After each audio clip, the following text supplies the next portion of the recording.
listen is Ara Mandara Kusumakara Makarandam Vasitu Hemaputa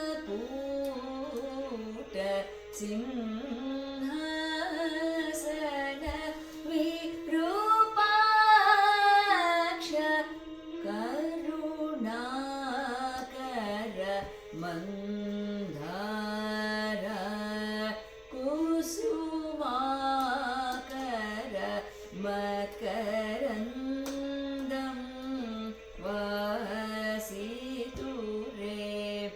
Chandamama Mandakini Mandiraya Manamakuta Mandara Kusuma Makarandam Vasiture. Just go on with the video tape with these lyrics. Will you do that?